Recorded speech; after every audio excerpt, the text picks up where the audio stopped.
حضرات، امانت و دیانت کے موضوع پر گفتگو کا سلسلہ جاری ہے۔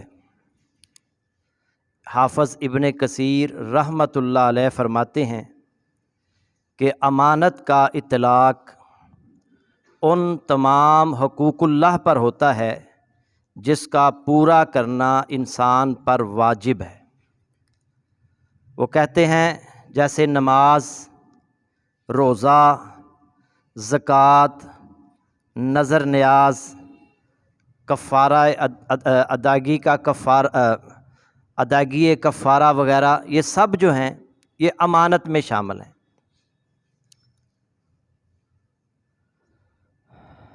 اور اسی طرح جو حقوق العباد ہیں،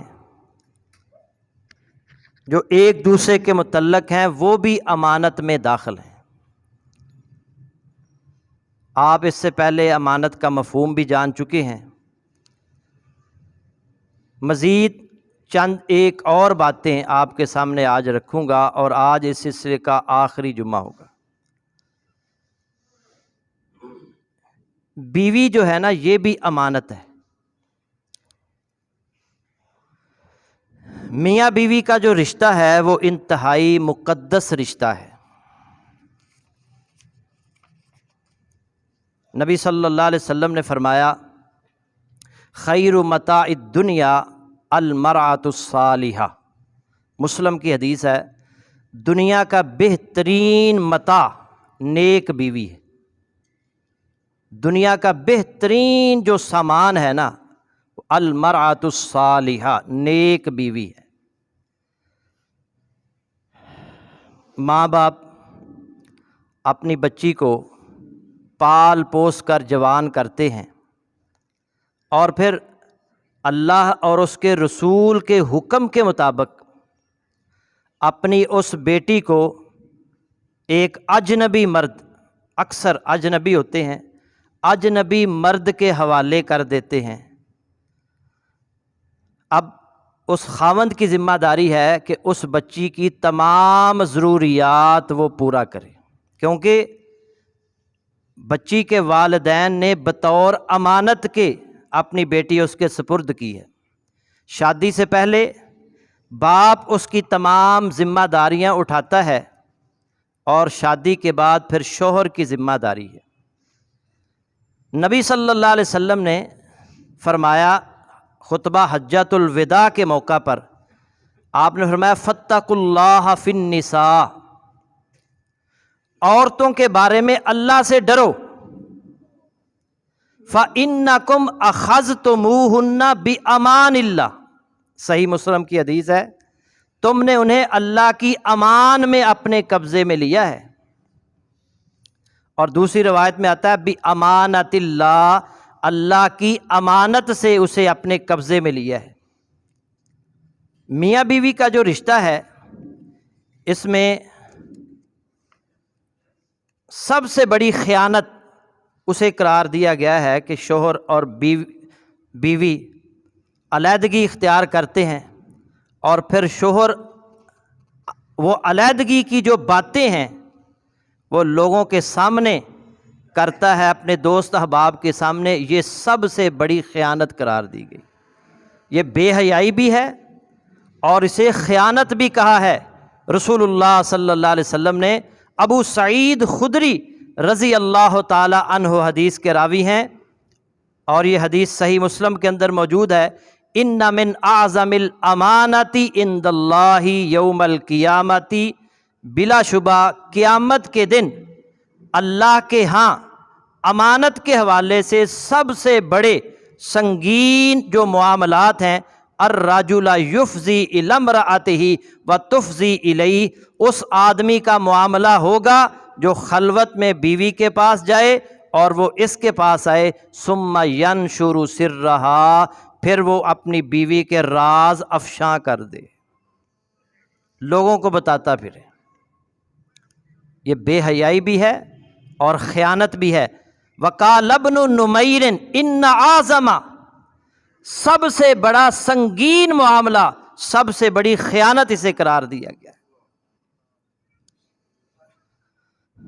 میاں بیوی کے درمیان جو خلوت میں باتیں ہوتی ہیں وہ امانت ہوتی ہیں، ان کو دوست احباب کے سامنے بیان کرنا یہ خیانت ہے، اور بدترین خیانت اسے قرار دیا گیا ہے، اور ایسے شخص کو بعض روایات میں آتا ہے بدترین انسان قرار دیا گیا ہے۔ اسماء بنت یزید رضی اللہ تعالیٰ عنہ فرماتی ہیں کہ جو مرد یا عورت آپس کے راز کے افشا کرتا ہے، خلوت کی باتیں لوگوں کو بتاتا ہے، اس کی مثال شیطان کی سی ہے۔ ایسا شیطان جو اپنی مؤنث کے ساتھ جمع کرتا ہے اور لوگ اس کی طرف دیکھ رہے ہوتے ہیں۔ الترغیب والترہیب میں روایت موجود ہے۔ تو بیوی بھی امانت ہے، اولاد بھی امانت ہے۔ اللہ تعالیٰ نے آپ کو جو اولاد دی ہے، اولاد کی نعمت سے نوازا ہے، یہ بھی امانت ہے۔ ان کی پرورش کرنا، تعلیم و تربیت کا اہتمام کرنا، انہیں ادب سکھانا، اخلاق سکھانا، یہ ہر باپ کی ذمہ داری ہے، ہر ماں کی ذمہ داری ہے۔ امام غزالی رحمۃ اللہ علیہ فرماتے ہیں بچہ جو ہوتا ہے نا والدین کے ہاں امانت ہے، اس کا پاکیزہ، اس کا دل پاکیزہ ہوتا ہے۔ جب وہ پیدا ہوتا ہے نا بچپن کے اندر، وہ اس کا دل صاف ہوتا ہے، پاکیزہ ہوتا ہے۔ اگر اسے خیر کا عادی بنایا جائے گا نا، بلائی کا، نیکی کا عادی بنایا جائے گا، نیکی کی تعلیم دی جائے گی، تو اسی سے وہ پرورش پائے گا، اسی سے پروان چڑھے گا۔ اور ایسا بچہ جو ہے وہ دنیا میں بھی سعادت مند ہوتا ہے، آخرت میں بھی سعادت مند ہوگا، صدقہ جاریہ بنے گا والدین کے لیے۔ لیکن اگر اس کی تربیت نہیں کی، خیر کی اسے تعلیم نہیں دلائی، اس کی تربیت کا اہتمام نہیں کیا، سب سے بڑی ذمہ داری والدین پر عائد ہوتی ہے۔ والدین بچے کے لیے نا ہیرو کا کردار ادا کرتے ہیں۔ اگر والدین جھوٹ بولیں گے تو بچے بھی جھوٹ بولیں گے، والدین نماز نہیں پڑھیں گے تو بچے بھی نماز نہیں پڑھیں گے۔ آپ جس طرح کا اسے بنانا چاہیں بنا سکتے ہیں، مگر اس کے لیے آپ کو قربانی دینا پڑے گی۔ اپنے آپ کو بدلیں گے تو اولاد بدلے گی، سچ بولیں گے اولاد سچ بولے گی، جھوٹ بولیں گے اولاد جھوٹ بولے گی، نماز پڑھیں گے اولاد نماز پڑھے گی، نماز نہیں پڑھیں گے اولاد کو جتنا مرضی آپ کہہ دیں، وہ آگے سے کہیں گے ابا جی آپ تو پڑھتے نہیں ہیں۔ تو اولاد جو ہے یہ بھی امانت ہے، اس میں خیانت یہ ہے کہ اس کی اچھی طرح تربیت نہ کرنا، یہ خیانت ہے۔ اسی طرح گھروں کے اندر جھانکنا بھی خیانت ہے، بغیر اجازت کے کسی دوست کے گھر میں، کسی رشتہ دار کے گھر میں جہاں غیر محرم عورتیں رہ رہی ہیں، اس کے گھر میں جھانکنا یہ خیانت ہے۔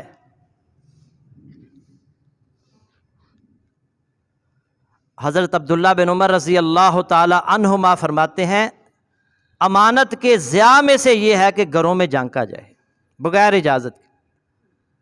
نبی صلی اللہ علیہ وسلم کا یہ معمول تھا کہ جب آپ کسی کے دروازے پر جاتے، دروازے پر دستک دیتے اور دروازے کے دائیں طرف یا بائیں طرف کھڑے ہو جاتے، دروازے کے بالکل سامنے کھڑے نہیں ہوتے تھے، اور پھر دروازے پر دستک دیتے ہوئے السلام علیکم کہا کرتے تھے۔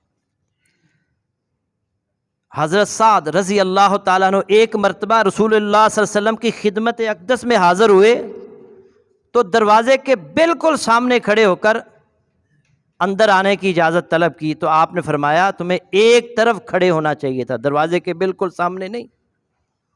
مجمع الزوائد میں یہ روایت موجود ہے۔ اسی طرح حضرت سہل بن سعد رضی اللہ تعالیٰ عنہ روایت کرتے ہیں ایک شخص نے نا نبی صلی اللہ علیہ وسلم کے دروازے کے ایک سوراخ سے اندر جھانکا، آپ کے ہاتھ میں نا کنگھی تھی، ایک لکڑی تھی کنگھی نما جس سے آپ اپنے بالوں کو درست کیا کرتے تھے۔ آپ نے فرمایا لو اعلم انک تنتظر لطعنت به فی عینک اگر مجھے معلوم ہوتا کہ تم جھانک رہے ہو تو میں تمہاری آنکھ میں اسے چبو دیتا۔ یہ رحمت للعالمین ہے نبی صلی اللہ علیہ وسلم۔ آپ نے فرمایا اگر مجھے پتہ چل جاتا کہ تم دروازے کی اس سوراخ سے مجھے ہمارے گھر کے اندر جھانک رہے ہو تو میں یہ جو لکڑی ہے تمہاری آنکھ میں چبو دیتا۔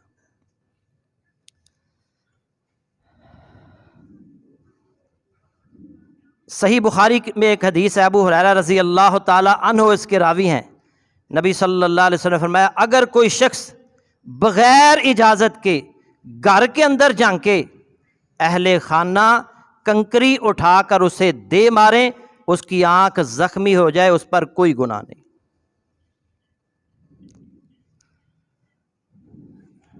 اسی طرح صحیح مسلم اور مسند احمد میں ہے، من اطلع فی بیت قوم بغیر اذنہم، جو شخص کسی کے گھر میں ان کی اجازت کے بغیر دیکھتا ہے، انہوں نے اجازت نہیں دی، اندر جھانکتا ہے بغیر اجازت کے، فَقَفَعُوا عَيْنَهُ فَلَا دِيَةَ لَهُ وَلَا قِصَاصَ، نسائی صحیح ترغیب و ترہیب میں ہے، اہل خانہ اس کی آنکھ پھوڑ دیتے ہیں، نہ ان پر قصاص ہے نہ ان پر دیت ہے۔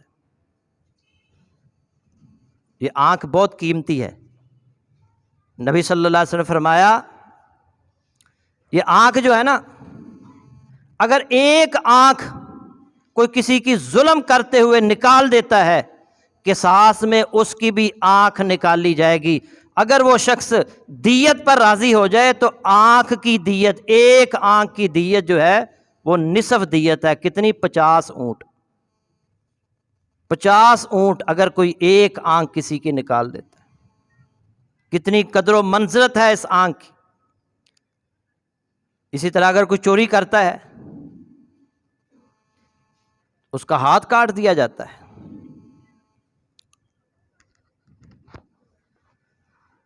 اسلام جو ہے نا وہ معاشرے کو امن و سکون کا گہوارہ بنانا چاہتا ہے، امین بنانا چاہتا ہے۔ کسی کے گھر میں بغیر اجازت کے جھانکنے کی اجازت نہیں ہے، یہ خیانت ہے۔ اس لیے اتنی بڑی سزا اس کی مقرر کی ہے، نصف دیت، یا اس کے آنکھ نکال دی جائے گی۔ جو بندہ جو ہے نا وہ یہ آنکھ کی دیت یہ ہے۔ لیکن اگر گھر کس لیے بنایا جاتا ہے؟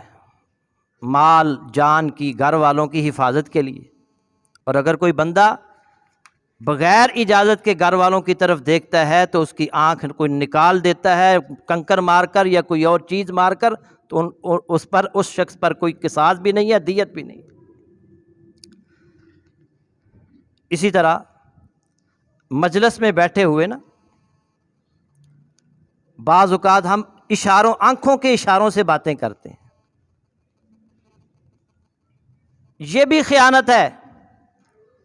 دوسرے ساتھی بھی وہاں بیٹھے ہوتے ہیں مگر آنکھوں سے اشارہ کر کے ہم کسی کو کچھ اور کہہ رہے ہوتے ہیں، دوسروں کو اس کی سمجھ نہیں آ رہی، اسے بھی خیانت قرار دیا گیا ہے۔ نبی صلی اللہ علیہ وسلم نے نا فتح مکہ کے موقع پر کچھ لوگوں کے بارے میں یہ اعلان کیا تھا کہ یہ اگر بیت اللہ کی دیوار کے ساتھ بھی چمٹ جائیں ان کو قتل کرنا ہے، ان کو چھوڑنا نہیں۔ ان میں ایک شخص تھا جس کا نام تھا عبداللہ بن سعد، وہ سیدنا عثمان رضی اللہ تعالیٰ عنہ کے ہاں چھپ گیا اور اس نے کہا کہ مجھے امان لے دیں رسول اللہ صلی اللہ علیہ وسلم سے، میں اسلام قبول کرتا ہوں۔ سیدنا عثمان رضی اللہ تعالی عنہ اسے چھپا کر نبی صلی اللہ علیہ وسلم کی مجلس میں لے آئے۔ نبی صلی اللہ علیہ وسلم سے اس نے کہا اللہ کے نبی میں بیعت کرنا چاہتا ہوں، اپنا ہاتھ آگے بڑھائیے۔ نبی صلی اللہ علیہ وسلم نے اپنا ہاتھ آگے نہیں بڑھایا۔ پھر اس نے دوسری مرتبہ کہا اے اللہ کے نبی میں آپ کی بیعت کرنا چاہتا ہوں، اپنا ہاتھ آگے بڑھائیے۔ نبی صلی اللہ علیہ وسلم نے پھر بھی اپنا ہاتھ آگے نہیں بڑھایا۔ اس نے تیسری مرتبہ کہا، آپ نے پھر بھی ہاتھ آگے نہیں بڑھایا۔ اس نے پھر کہا، پھر آپ نے ہاتھ آگے بڑھایا اور اس کی بیعت لے لی۔ پھر آپ صلی اللہ علیہ وسلم صحابہ سے مخاطب ہو کر کہتے تم میں کوئی ایک بندہ بھی سمجھدار نہیں تھا؟ جب میں نے اس کی بیعت نہیں لی تو کوئی بندہ اٹھ کر اس کا سر قلم کر دیتا۔ جب میں نے کہا تھا کہ اس کو نہیں چھوڑنا، اس کے بارے میں نے اعلان کر رکھا تھا اس کو نہیں چھوڑنا، جب میں اس کی بیعت نہیں لے رہا تھا تو تم اس کا سر قلم کر دیتے۔ صحابہ کیا کہتے ہیں؟ اے اللہ کے نبی آپ آنکھ کا اشارہ کر دیتے، آپ آنکھ کا اشارہ کر دیتے۔ آپ نے فرمایا انہ لا ینبغی لنبی ان تکون لہ خائنۃ الاعین، بے شک کسی نبی کے لیے یہ مناسب نہیں ہے کہ اس کی آنکھیں خیانت کرنے والی ہوں۔ ابو داؤد شریف میں روایت ہے۔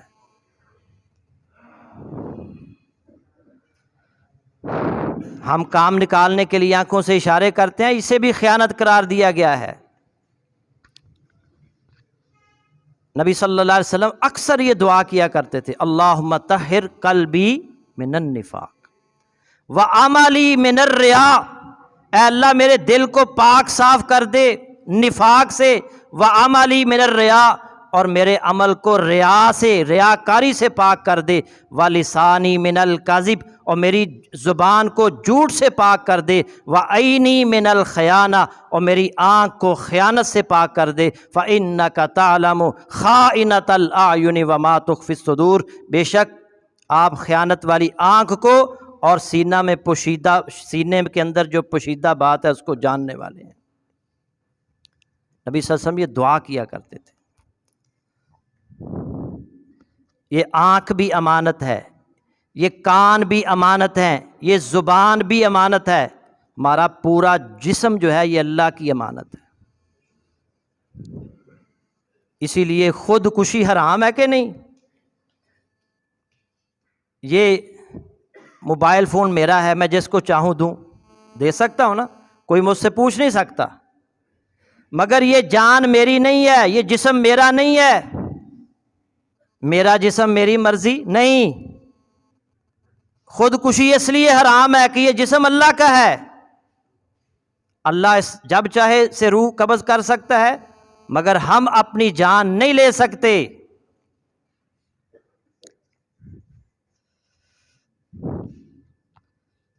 ایک شخص چلو خود نہ جان لے، کسی سے کہہ دے کہ میں تمہیں لکھ کر دیتا ہوں اسٹامپ پیپر پر، تم مجھے قتل کر دو، تمہارا میرا خون تجھے معاف۔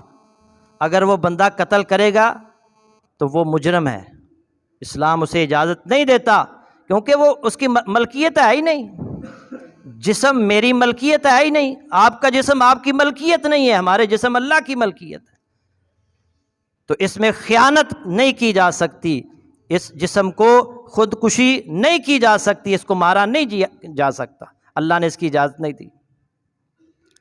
اسی طرح ملازمت کے جو اوقات ہیں وہ بھی امانت ہیں۔ آپ کسی کے ہاں ملازمت کرتے ہیں، 8 گھنٹے کی ڈیوٹی ہے، تو 8 گھنٹے آپ نے کمپنی کو دینے ہیں، اس میں آپ نے گپیں نہیں لگانی۔ یہ پرائیویٹ ادارے جو ہیں وہاں پر عموماً 8-10 گھنٹے بھی لوگ کام لے لیتے ہیں، مگر جو سرکاری ملازمت ہے اس میں ہماری اکثریت سرکاری ملازمین کی خیانت کا ارتکاب کرتے ہیں۔ 8 گھنٹے ڈیوٹی ہے، صبح 9 بجے کا ٹائم ہے، صاحب آ رہے ہیں 11 بجے، 12 بجے آ رہے ہیں اور 2 بجے واپس بھی جا رہے ہیں، اور کہتے ہیں جی میں حلال کی کھا کر حلال کی کماتا ہوں، میں رشوت نہیں لیتا، اور یہ خیانت کر کے اپنی حرام کمائی کر رہے ہو، یہ بھی خیانت ہے۔ آپ کی ڈیوٹی 9 بجے ہے، آپ نے 9 بجے وہاں پہنچنا ہے اپنے آفس کے اندر، اور پھر جتنا 4 بجے تک یا 5 بجے تک ڈیوٹی ہے تو وہاں موجود رہنا ہے، جو آپ کی ذمہ داری ہیں وہ ادا کرنی ہے۔ لیکن اکثریت ایسے لوگوں کی ہے جو اپنی ذمہ داری اس میں خیانت کا ارتکاب کرتے ہیں، مگر ہر روز آئے روز سڑکوں پر تمام سرکاری ملازمین آئے روز کھڑے آ جاتے ہیں، احتجاج کرتے ہیں، یہ ہمارا حق ہمیں دیا جائے، ہماری تنخواہ بڑھائی جائے، ہمیں فلاں الاؤنس میں اضافہ کیا جائے، مگر کوئی اپنی ذمہ داری ادا کرنے کو تیار ہی نہیں ہے۔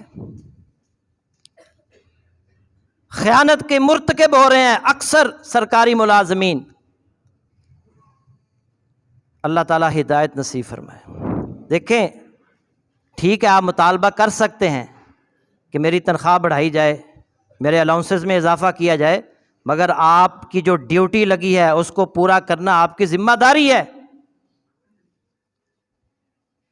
کتنے لوگ پھر ہمارے آئے روز یہ ینگ ڈاکٹرز تنخواہ پوری وصول کرتے ہیں، ہڑتال پورا مہینہ 2 مہینے ہڑتال کیے رکھتے ہیں، تنخواہ وصول کرتے ہیں، مگر لوگوں کے خوار کرتے ہیں۔ ہم سے تو وہ غیر مسلم اچھے ہیں، وہاں ڈاکٹر جب احتجاج کرتے ہیں تو سیاہ پٹیاں باندھ لیتے ہیں، کام نہیں چھوڑتے۔ میں ایک رپورٹ پڑھ رہا تھا، ہمارے ملک کے اندر ڈاکٹر، یہ بھی بہت بڑی خیانت ہے، 75% ادویات زیادہ لکھ کے دیتے ہیں، 75%۔ ایک گولی کی ضرورت ہے 10 گولیاں لکھ کے دے رہے ہیں، اور کمپنیوں سے گاڑیاں وصول کر رہے ہیں، یورپ کے ٹکٹ وصول کر رہے ہیں۔ ایک ساتھی بتا رہے تھے کہ ایک ڈاکٹر صاحب کے پاس میں بیٹھا تھا، اس نے وہ ایک میڈیکل ریپ آیا، اس نے وہ گاڑی کی چابیاں دی، گاڑی کتنے کی تھی؟ 16 لاکھ روپے کی، اس وقت پرانی بات ہے، 10 سال پرانی بات۔ اس نے وہ چابیاں پھینک دی ادھر۔ میں نے کہا تھا کہ میں ود فیملی یورپ کا ٹور چاہتا ہوں، مجھے گاڑی نہیں چاہیے، گاڑی میرے پاس ہے۔ تو جب ایک ڈاکٹر کو گاڑی دی جا رہی ہے، کیوں دی جا رہی ہے؟ کہ یہ دوائیاں لکھ کر دے گا، ایک گولی کی ضرورت ہے 10 لکھ کر دے گا۔ یہ بھی خیانت۔ اللہ تعالیٰ ہمارے ہر شعبے کے اندر خیانت عام ہے، ہدایت نصیب فرمائے سب کو۔ عبداللہ بن مبارک مشہور محدث ہیں رحمۃ اللہ علیہ، ان کے والد مبارک رحمۃ اللہ علیہ وہ غلام تھے، ان کا جو مالک تھا نا، انہوں نے انار کا جو باغ تھا نا اس کی حفاظت اور نگرانی ان کو سونپ دی تھی۔ کافی عرصہ گزر گیا تو ایک دن مالک کہنے لگا کہ یار وہ میرا دل کر رہا ہے انار، ترش انار جو ہے نا کھانے کو، تو ایک ترش انار لے کر آؤ۔ وہ لے کر آئے، اس نے کھایا تو وہ شیریں تھا، میٹھا تھا۔ اس نے کہا میں نے تمہیں کہا تھا ترش لانا ہے اور یہ تو میٹھا ہے۔ اس نے کہا مجھے نہیں پتا، میں نے کبھی کھایا نہیں ہے، وہ تم نے آج تک انار بھی نہیں کھایا۔ اس نے کہا آپ نے مجھے اس کی حفاظت اور نگرانی کے لیے رکھا ہے، کھانے پینے کے لیے نہیں رکھا۔ مجھے نہیں پتا کون سا انار میٹھا ہے، کون سا جو ہے نا وہ ترش ہے۔ وہ بڑا متاثر ہو کہنے لگا اتنا ایماندار آدمی۔ اس نے کہا تمہیں غلامی کی ضرورت نہیں، تم میری مجلس میں بیٹھا کرو۔ اس نے انہیں اپنے ساتھ بٹھانا شروع کر دیا۔ ایک دن ان سے کہنے لگا کہ مجھے میری بیٹی ہے، میں نے اس کا رشتہ طے کرنا ہے، کوئی مجھے مشورہ دو۔ اس نے کہا زمانہ جاہلیت کے اندر نا لوگ رشتہ طے کرتے وقت حسب نسب دیکھتے تھے، مال دیکھتے تھے اور خوبصورتی دیکھتے تھے۔ میرا یہ مشورہ ہے کہ آپ دین کو ترجیح دیں۔ نبی صلی اللہ علیہ وسلم نے یہ 4 چیزیں بتائی ہیں، اس میں ایک دین ہے، دین کو ترجیح دیں رشتہ کرتے وقت۔ وہ جا کر اپنی بیوی سے مشورہ کرتا ہے کہ کیا کرنا چاہیے، یہ جو مبارک ہے نا بندہ ایماندار بھی ہے، نیک بھی ہے، دیندار بھی ہے، تو کیا ہم اپنی بیٹی کا رشتہ اس کے ساتھ نہ کر دیں؟ بیوی کہنے لگی کیوں نہیں، کر دیں۔ تو پھر اس کے ساتھ اس کا نکاح ہو گیا ایمانداری کی وجہ سے۔ ایک غلام کو اللہ رب العزت نے عزت عطا فرمائی، آزادی عطا فرمائی، اور نکاح بھی ایک، اور کہتے ہیں کہ اس کو وراثت میں بہت سارا مال ملا۔ آج 2-4 منٹ اوپر ہو جائیں گے، آخری بات جو ہے وہ ایک اور واقعہ میں آپ کو سنانا چاہتا ہوں۔ امام ابو الفتح محمد بن عبد الباقی رحمۃ اللہ علیہ وہ بیان کرتے ہیں کہ میرے حالات تنگ دستی کا شکار تھا، فقر و فاقہ کا شکار تھا، مکے میں رہتا تھا۔ تو ایک دن مجھے سخت بھوک لگی، میرے پاس کھانے کو کچھ نہیں تھا، میرے پاس کچھ وسائل نہیں تھے کہ میں کوئی چیز بازار سے خرید کر کھا پی لیتا۔ بڑا پریشان باہر نکلا تو ایک بٹوا مجھے ملا، وہ میں نے کھولا تو اس میں ایک قیمتی ہار تھا، موتیوں سے بھرا ہوا۔ وہ کہتے ہیں میں نے اس کو لے آیا گھر، تو آج تک میں نے ایسے موتی نہیں دیکھے تھے۔ خود بھوک بھی لگ رہی ہے، کئی دنوں سے کچھ کھایا بھی نہیں ہے، لیکن کہتے ہیں میں نے وہ ہار لیا، یہ کسی کا ہے، کسی کی امانت ہے۔ وہ تلاش کرنے لگے کس کا ہے۔ ایک بزرگ آدمی ایک جگہ کھڑے ہو کر اونچی اونچی آواز میں کہہ رہے تھے میرا بٹوا گم ہو گیا، کسی نے پکڑا تو نہیں۔ وہ اسے کہنے لگے جی ہاں آئیں، میرے پاس ایک بٹوا ہے، آپ مجھے اس کی نشانیاں بتائیں، اگر آپ کا ہوا تو آپ کو دے دیا جائے گا۔ اس بزرگ نے کہا کہ اگر وہ مجھے بٹوا تم دے دو گے تو میں 500 اشرفیاں تمہیں بطور انعام کے دوں گا۔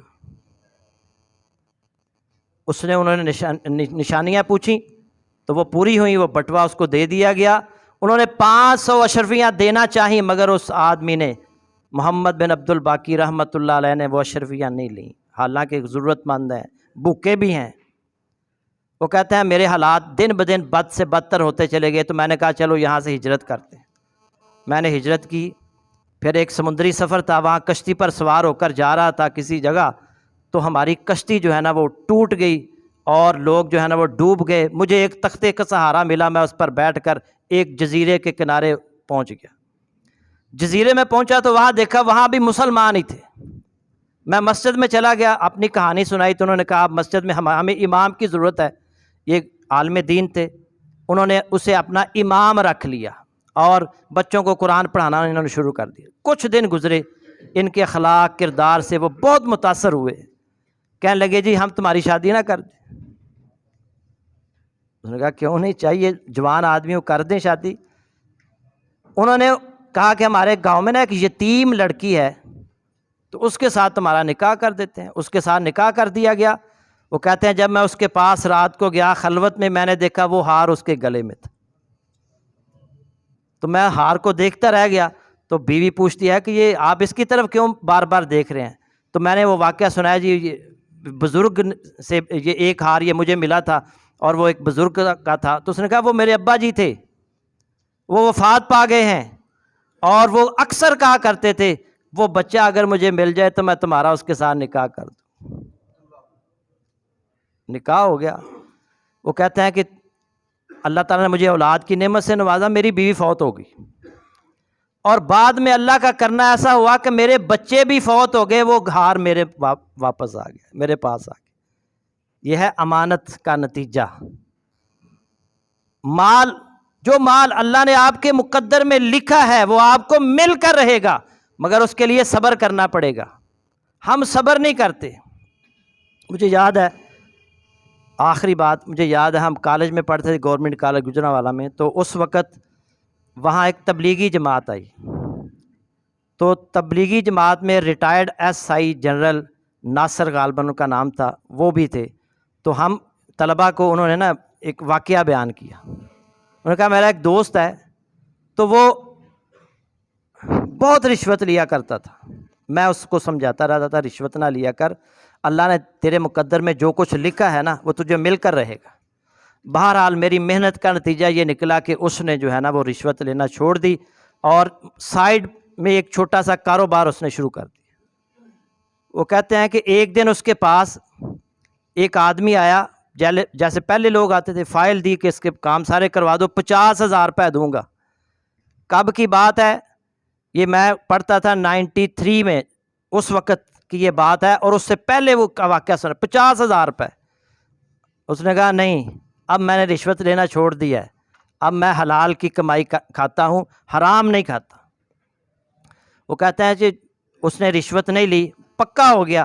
وہ جو کاروبار کر رہا تھا نا، کچھ ہی دنوں کے بعد اس کے کاروبار میں اسے 50,000 روپے کا منافع۔ اگر وہ لے لیتا رشوت کے پیسے تو وہ وہاں سے نہیں ملنے تھے۔ اس نے صبر کیا، استقامت دکھائی، اللہ نے کاروبار میں اس کو 50,000 روپے دے دی۔